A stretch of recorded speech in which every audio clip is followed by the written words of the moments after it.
দর্শক আমন্ত্রণ আজকের চট্টগ্রামে শুরুতেই জানিয়ে দেব শিরোনামগুলো।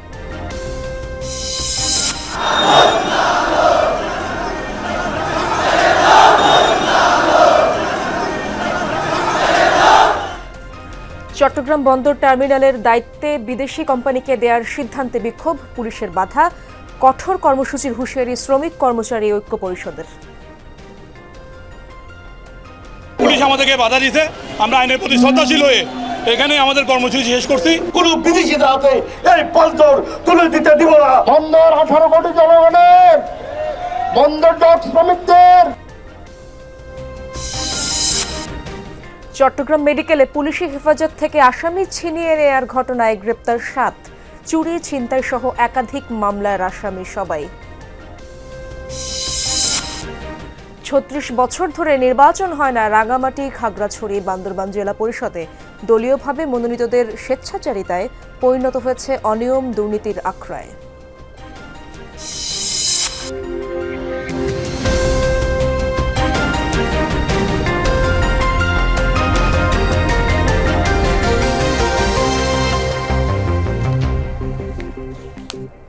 দর্শক, এতক্ষণ শিরোনামগুলো দেখছিলেন। পুরো সময় জুড়ে আপনাদের সাথে থাকবো আমি ইশরাত জাহান। এবার বিস্তারিত খবর জানাবো। চট্টগ্রাম বন্দরের সব টার্মিনাল পরিচালনার দায়িত্বে বিদেশি কোম্পানিকে দেওয়ার সিদ্ধান্তের প্রতিবাদে বিক্ষোভ করেছে শ্রমিক কর্মচারী ঐক্য পরিষদ। বিক্ষোভের এক পর্যায়ে বন্দর অভিমুখে মিছিলে পুলিশ বাধা দেয়, এতে উত্তেজনা সৃষ্টি হয়। ইজারার নামে বন্দর ধ্বংস চক্রান্ত রুখে দিতে আরও কঠোর কর্মসূচির হুঁশিয়ারি দেন বিক্ষোভকারীরা।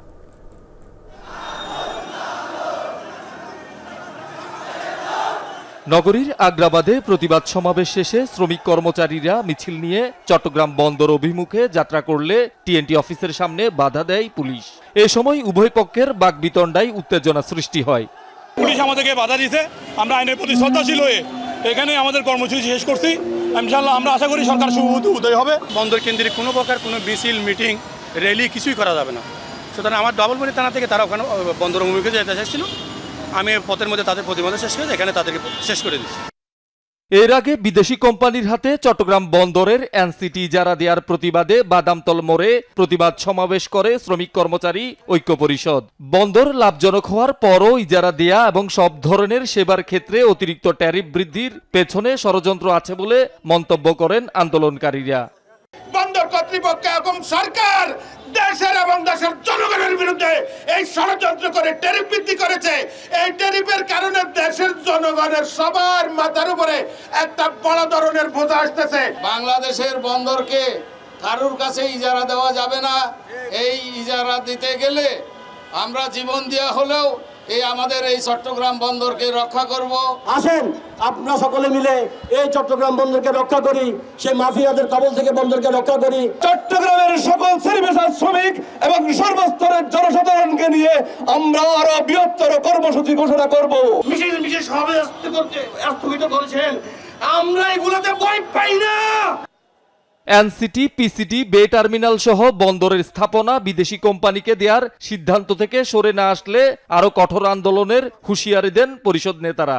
আপনারা যদি মনে করেন খেলা বন্দর দিয়ে দেবেন, বন্দর কারো পৈতৃক সম্পত্তি নয়। বন্দর 18 কোটি জনগণের, বন্দর ডক শ্রমিকদের। কোন প্রকারেই কোন বিদেশি হাতে এই বন্দর তুলে দিতে দিব না, দিব না, দিব না। একই দাবিতে আগামী 1 নভেম্বর দিনব্যাপী গণ অনশন কর্মসূচির ঘোষণা দেয়া হয় সমাবেশ থেকে। শহীদুল সুমন, যমুনা নিউজ, চট্টগ্রাম। চট্টগ্রাম বন্দর কর্তৃপক্ষের নতুন ট্যারিফ শিডিউল কেন বেআইনি ঘোষণা করা হবে না, এ বিষয়ে রুল জারি করেছেন হাইকোর্ট। একই সঙ্গে বাংলাদেশ কন্টেইনার শিপিং অ্যাসোসিয়েশনের ট্যারিফ বাতিলের আবেদন 15 দিনের মধ্যে নিষ্পত্তির নির্দেশ দিয়েছেন আদালত। বিচারপতি কাজী জিনাত হক ও বিচারপতি আইনুন নাহার সিদ্দিকার সমন্বয়ে গঠিত বেঞ্চ এই আদেশ দেন। আদালত নৌপরিবহন এবং অর্থ মন্ত্রণালয় সহ চট্টগ্রাম বন্দর কর্তৃপক্ষকে কারণ দর্শানোর নির্দেশ দিয়েছেন। একই সঙ্গে আদালত নির্দেশ দেন অ্যাসোসিয়েশনের 14 অক্টোবরের চিঠি 15 দিনের মধ্যে নিষ্পত্তি করতে। ওই চিঠিতে নতুন ট্যারিফ অবিলম্বে বাতিল ও প্রত্যাহারের দাবি জানানো হয়েছিল। হঠাৎ করে এই ট্যারিফটি বৃদ্ধি করার কারণে ওনাদের যে দীর্ঘমেয়াদী চুক্তি থাকে অনেক কাস্টমারদের সাথে, সেগুলো ওনারা আসলে অ্যাডজাস্ট করতে পারছেন না। একটি আইন আছে পোর্ট অ্যাক্ট, সেখানে মিনিমাম 2 মাসের সময় দেওয়া হয়েছে এটা এফেক্টিভ করার জন্য, সেটাও মেনটেন করা হয় নাই। অনারেবল আদালত একটি রুল ইস্যু করেছেন এবং গত 14-10 তারিখে 14 অক্টোবর ওনার একটা চিঠি দিয়েছেন, সেই চিঠিটা ডিসপোজ অফ করার জন্য বলেছেন। দর্শক, এই বিষয়ে আরো জানার চেষ্টা করবো আমার সহকর্মী আলামিন শিকদারের কাছ থেকে। আলামিন, বন্দরের চলমান বিভিন্ন বিষয় নিয়ে কর্তৃপক্ষ কি বলছে জানাবেন বিস্তারিত। আমরা সম্প্রতি যে ঘটনাটি শুনেছি যে এই নিয়ে বেশ উত্তেজনা বিরাজ করছে চট্টগ্রাম বন্দরের যে বন্দর ব্যবহারকারীরা রয়েছে, পাশাপাশি চট্টগ্রাম বন্দরের যে শ্রমিকরা রয়েছে তারা পাল্টাপাল্টি কর্মসূচি দিচ্ছেন এবং নানা ধরনের হুঁশিয়ারি।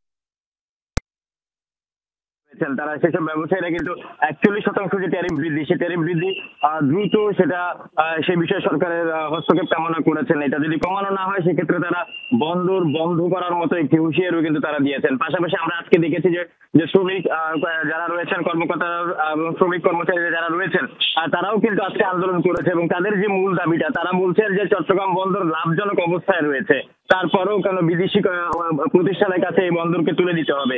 এবং এই যে নানা ধরনের ট্যারিফ বৃদ্ধির মাধ্যমে হঠাৎ করে এই যে অরাজকতা সৃষ্টি, এটার জন্য সম্পূর্ণরূপে বন্দর কর্তৃপক্ষ এবং সরকারকে দায় নিতে হবে যদি বন্দর অচল হয়ে যায়। এবং এর আগে থেকেই তারা কিন্তু বুঝতে হবে যদি বন্দর অচল হয়ে যায়, এবং এর আগে থেকেই তারা কিন্তু ঘোষণা দিয়ে রেখেছে। এবং এই যে পোর্ট ইউজার্স ফোরাম, তারা কিন্তু 7 দিনের আলটিমেটাম দিয়েছিল, এর মধ্যে 3 থেকে 4 দিন এরই মধ্যেই শেষ হয়ে গেছে। বাকি আরো 2-3 দিনের মধ্যে যদি সরকারের পক্ষ থেকে কোনো ধরনের সিদ্ধান্ত না আসে সেক্ষেত্রে তারা বন্দর বন্ধের যে ঘোষণা সেটা বাস্তবায়নের দিকে যাবে। এবং কর্মচারী যারা রয়েছেন, শ্রমিক কর্মচারী, তারাও কিন্তু একটি আলটিমেটাম দিয়েছে, আগামী 1 নভেম্বর থেকে তারা অনশনে বসবেন যে কি কারণে লাভজনক একটি বন্দরকে কেন বিদেশিদের হাতে দিয়ে দেওয়া হবে। এই বিষয়টা নিয়ে কিন্তু এখন পর্যন্ত আমরা যেটা জানি যে দুপক্ষের মধ্যেই আমরা, অর্থাৎ বন্দরের যারা কর্মকর্তা কর্মচারীরা ব্যবসায়ীরা যারা রয়েছেন এই বন্দর কেন্দ্রিক নানাভাবে জড়িত যারা, তারাই কিন্তু আমরা দেখছি যে এখন পর্যন্ত নানাভাবে আন্দোলন সংগ্রাম চালিয়ে আছে, বিভিন্ন দাবিদা উত্থাপন করছেন। এই বিষয়ে সরকার দ্রুত পর্যায়ে একটি ব্যবস্থা গ্রহণ করবেন, এটাই সকলের কামনা। ধন্যবাদ আপনাকে আলামিন। চট্টগ্রামে পুলিশকে ছুরিকাঘাত করে হাসপাতাল থেকে পালানো 7 ছিনতাইকারী অবশেষে ধরা পড়েছে। এরা সবাই সংঘবদ্ধ চক্রের সদস্য এবং পেশাদার ছিনতাইকারী। পুলিশকে ছুরিকাঘাতের কয়েক ঘন্টা আগে তারা বন্দর এলাকায় বিদেশি নাগরিককে ছুরিকাঘাত করে। একই দিনে 2 ঘটনায় চাঞ্চল্য সৃষ্টি হয় বন্দরনগরীতে। পুলিশ সদস্যকে ছুরিকাঘাত করে এভাবেই ছিনতাইকারীকে নিয়ে যায় তার সহযোগীরা। মঙ্গলবার সন্ধ্যায় চট্টগ্রাম মেডিকেল কলেজ হাসপাতালের 28 নম্বর ওয়ার্ডে চাঞ্চল্যকর এই ঘটনা ঘটে। পুলিশ হেফাজত থেকে আসামি ছিনিয়ে নেয়ার ঘটনায় তোলপাড় সৃষ্টি হয় সিএমপিতে। তাদের ধরতে অভিযানে নামে পুলিশের একাধিক টিম। রাতভর অভিযানে ধরা পড়ে মূল হোতা সহ চক্রের 7 সদস্য। পিসি আকাশ, যেটা আমার পুলিশ সদস্যকে ছুরিকাঘাত করে, তাকে আমরা পতেঙ্গা থেকে অ্যারেস্ট করি এবং অন্যান্যগুলোকে নগরের বিভিন্ন জায়গা থেকে আমরা অ্যারেস্ট করি। মোট 7 জনকে আমরা অ্যারেস্ট করি। পুলিশ জানায় একই দিন বন্দর এলাকায় এক বিদেশি নাগরিককে ছুরিকাঘাত করে মোবাইল মানিব্যাগ ছিনতাইয়ের সময় হাতে নাতে ধরা পড়ে ছিনতাইকারী আকাশ। উত্তেজিত জনতার মাঠ ধরে আহত হওয়ায় তাকে হাসপাতালে ভর্তি করা হয়েছিল। সেখানে হানা দেয় তার সহযোগীরা। আকাশ ও তার পুরো পরিবার ছিনতাইয়ের সাথে জড়িত বলে দাবি পুলিশের। বার্নিসি ব্লেড রাখে এবং তারা বেল্টের চিপাই ব্লেড রাখে, এবং পুলিশ যদি কোনোভাবে যদি অসতর্ক থাকে সেক্ষেত্রে তারা পুলিশকে অ্যাটাক করে কিন্তু তারা পালিয়ে যায়। গতকালকে সেই হয়তো আমাদের পুলিশের একটু গাফিলতি ছিল, তারা এটাকে সুযোগ নিয়ে মোটামুটি পলায়ন করতে সাহস পায়। আকাশ সহ গ্রেপ্তারকৃত সবার বিরুদ্ধে চট্টগ্রামের বিভিন্ন থানায় চুরি ছিনতাইয়ের ডজন খানেক মামলা রয়েছে বলে জানিয়েছে পুলিশ। শহীদুল সুমন, যমুনা নিউজ, চট্টগ্রাম। রাঙামাটি, বান্দরবান ও খাগড়াছড়ি দেশের এই 3 পার্বত্য জেলা পরিষদে নির্বাচন নেই 36 বছর ধরে। দলীয়ভাবে মনোনীত ব্যক্তিদের দিয়ে চলছে কার্যক্রম। জবাবদিহিতা না থাকায় এসব পরিষদ পরিণত হচ্ছে অনিয়ম দুর্নীতির আখড়ায়। ফলে শত শত কোটি টাকার প্রকল্প নেওয়া হলেও সুষম উন্নয়ন থেকে বঞ্চিত পাহাড়ের মানুষ। রাঙ্গামাটি, বান্দরবান ও খাগড়াছড়ি এই 3 জেলাকে দেশের উন্নয়নের মূল স্রোতধারায় যুক্ত করতে 1989 সালে আলাদা আইন করে পার্বত্য জেলা পরিষদ গঠন হয়। নির্বাচন হয় সে বছরের 25 জুন। এরপর গেল 36 বছর ধরে দলীয়ভাবে মনোনীত ব্যক্তিদের দিয়ে চলছে এই 3 জেলা পরিষদ। স্থানীয়দের অভিযোগ, জবাবদিহিতা না থাকায় এসব পরিষদ দুর্নীতির আকড়া হিসাবে পরিচিত। সম্প্রতি রাঙ্গামাটি জেলা পরিষদের সদস্য, 2 নির্বাহী প্রকৌশলী ও ঠিকাদার সহ 9 জনের বিরুদ্ধে দুদকের 4 মামলায় গ্রেপ্তারি পরোয়ানা জারি করেছে আদালত। আর স্থায়ী অপসারণ হয়েছেন খাগড়াছড়ি জেলা পরিষদ চেয়ারম্যান। বান্দরবানের চেয়ারম্যান কাশৈলা সহ 3 জেলার সাবেক চেয়ারম্যান ও সদস্যদের বিরুদ্ধেও চলছে দুদকের অনুসন্ধান। জনগণের কাছে জবাবদিহিতা করতে হয় না বলে এই প্রতিষ্ঠানগুলোতে দুর্নীতি করার সুযোগ থাকে এবং বারবার সেটা প্রমাণিত হচ্ছে। নির্বাচন করে যদি জেলা পরিষদের চেয়ারম্যান নিয়োগ করা হয় বা সদস্যদেরকে নিয়োগ করা হয় তাহলে জবাবদিহিতা থাকবে। এই জবাবদিহিতার অভাবের কারণে হয়তো দুর্নীতিগুলো বাড়তেছে। এখানে কখনো নির্বাচনের অনুসরণ করা হয়নি এবং মনোনীত যে প্রার্থীরা আসে তাদের সাথে তারা আবার জনবিচ্ছিন্ন। অনিয়ম দুর্নীতি বন্ধে দাপ্তরিক সতর্কতা বৃদ্ধির কথা বলছেন রাঙ্গামাটি জেলা পরিষদের এই কর্মকর্তা, যদিও তার বিরুদ্ধেও রয়েছে নানা অভিযোগ। প্রত্যেক ব্যক্তির কাছে যদি উন্নয়ন প্রকল্পের তালিকা থাকে তাহলে যিনি যেই অঞ্চলের অধিবাসী তার কাছাকাছি যেই কাজগুলো আছে সেগুলো সে নিজে থেকেও নাগরিক হিসাবে অন্তত খোঁজ খবর নিতে পারবে যে ঠিকঠাক মতো কাজগুলো হচ্ছে কিনা। অস্তিত্বহীন ভুয়া প্রকল্প দেখিয়ে রাঙ্গামাটি জেলা পরিষদের অর্থ লোপাটের তথ্য প্রমাণ পেয়েছে দুদক। 4টি মামলা দায়ের করেছিলাম। 4টি মামলার তদন্ত শেষে আমরা বিজ্ঞ আদালতে ইনডাইটমেন্ট চার্জশিট প্রদান করেছি। বর্তমানে উক্ত মামলাগুলো বিচারাধীন রয়েছে। শহীদুল সুমন, যমুনা নিউজ। কক্সবাজারের টেকনাফ মেরিন ড্রাইভ সড়ক সংলগ্ন সৈকত থেকে পাচারের চেষ্টাকালে শিশুসহ 29 রোহিঙ্গাকে উদ্ধার করেছে বিজিবি। এ সময় চক্রের 3 সদস্যকে আটক করা হয়। বিকেলে বিজিবির টেকনাফ ব্যাটালিয়নের অধিনায়ক লেফটেন্যান্ট কর্নেল আশিকুর রহমান জানান, গোয়েন্দা তথ্যের ভিত্তিতে মঙ্গলবার সন্ধ্যায় মেরিন ড্রাইভ সৈকত এলাকায় টহল জোরদার করে বিজিবি। পরে গভীর রাতে উপকূলে কিছু লোকের সন্দেহজনক গতিবিধি লক্ষ্য করেন তারা। এ সময় দ্রুত ঘটনাস্থল ঘিরে ফেলে বিজিবি সদস্যরা। পরবর্তীতে উদ্ধার করা হয় মালয়েশিয়াতে পাচারের জন্য প্রস্তুত 5 শিশুসহ 14 জন নারী ও 10 জন পুরুষ রোহিঙ্গাকে। জব্দ করা হয় একটি ইঞ্জিন চালিত নৌকা। ভুক্তভোগীরা জানান 3,40,000 টাকার বিনিময়ে তাদের প্রত্যেককে মালয়েশিয়া পাঠানোর কথা বলে নিয়ে আসে চক্রটি। এই ঘটনায় আইনি প্রক্রিয়া চলমান রয়েছে।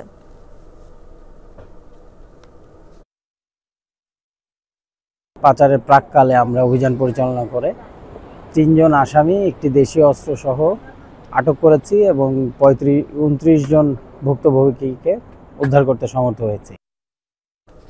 শিশু শিল্পীদের আঁকা শিল্পকর্ম নিয়ে চট্টগ্রামে অনুষ্ঠিত হয়েছে 31তম শিশু চিত্র প্রদর্শনী। থিয়েটার ইনস্টিটিউট মিলনায়তনের প্রদর্শনীর উদ্বোধন করেন city mayor doctor Shahadat Hossain. শিশুদের সৃজনশীলতা বিকাশে পরিবার, বিদ্যালয় ও সমাজের সবার সম্মিলিত চেষ্টার আহ্বান জানান তিনি। পরে প্রদর্শনী ঘুরে দেখেন মেয়র। বিজয়ীদের পুরস্কার দেওয়া হয়। এই উপলক্ষে আয়োজিত অনুষ্ঠানে চিত্রশিল্পী শওকত জাহান, সাংবাদিক, শিক্ষক সহ আরও অনেকেই উপস্থিত ছিলেন। রাঙ্গামাটির বড়কল উপজেলায় বিরল প্রজাতির গোলাপি হাতি শাবকটির মরদেহ উদ্ধার হয়েছে। দুপুরে শাবকটির মরদেহ উদ্ধার করে বন বিভাগের কর্মকর্তারা। এর আগে মঙ্গলবার সকালে কাপ্তাই হ্রদের পানিতে ভাসমান অবস্থায় গোলাপি হাতি শাবকটিকে দেখতে পায় স্থানীয়রা। খবর পেয়ে ঘটনাস্থলে যায় বন বিভাগের কর্মকর্তারা। তবে মৃতদেহের আশপাশে হাতির একটি পাল থাকায় সে সময় উদ্ধার করা যায়নি শাবকটি।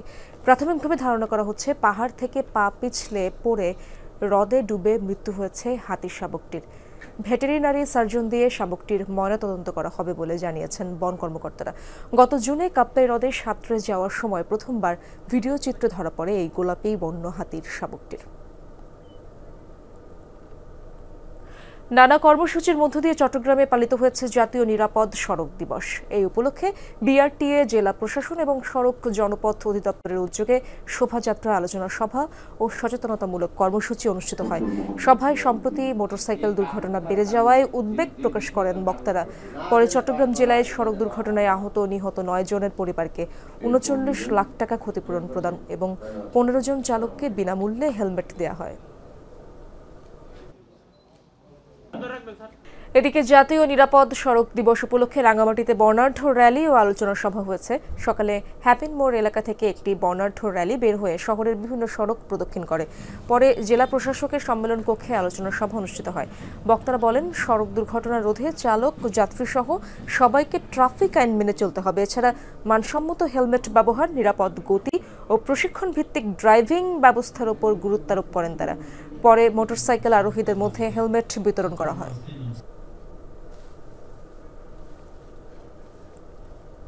শিক্ষার্থীদের অংশগ্রহণে চট্টগ্রামে অনুষ্ঠিত হয়েছে স্টুডেন্ট ইজতেমা। নগরীর থিয়েটার ইনস্টিটিউটে অনুষ্ঠানের আয়োজন করে দাওয়াতে ইসলামী বাংলাদেশের শিক্ষা বিভাগ। এ সময় বক্তারা শৈশব থেকেই দ্বীনি শিক্ষার গুরুত্ব ও প্রয়োজনীয়তা তুলে ধরেন। মহানবী সাল্লাল্লাহু আলাইহি ওয়াসাল্লামের আদর্শ অনুসরণ এবং ইসলামের বাস্তব শিক্ষা সর্বত্র পৌঁছে দেওয়ার আহ্বান জানান তারা। অনুষ্ঠানে সংগঠনের কেন্দ্রীয় নেতা আব্দুল ওয়াহাব এবং চট্টগ্রাম মহানগর শাখার সভাপতি সহ অন্যান্য নেতারা বক্তব্য রাখেন। দর্শক, এই ছিল আজকের চট্টগ্রামের আয়োজনে। এতক্ষণ যারা সঙ্গে ছিলেন সবাইকে ধন্যবাদ।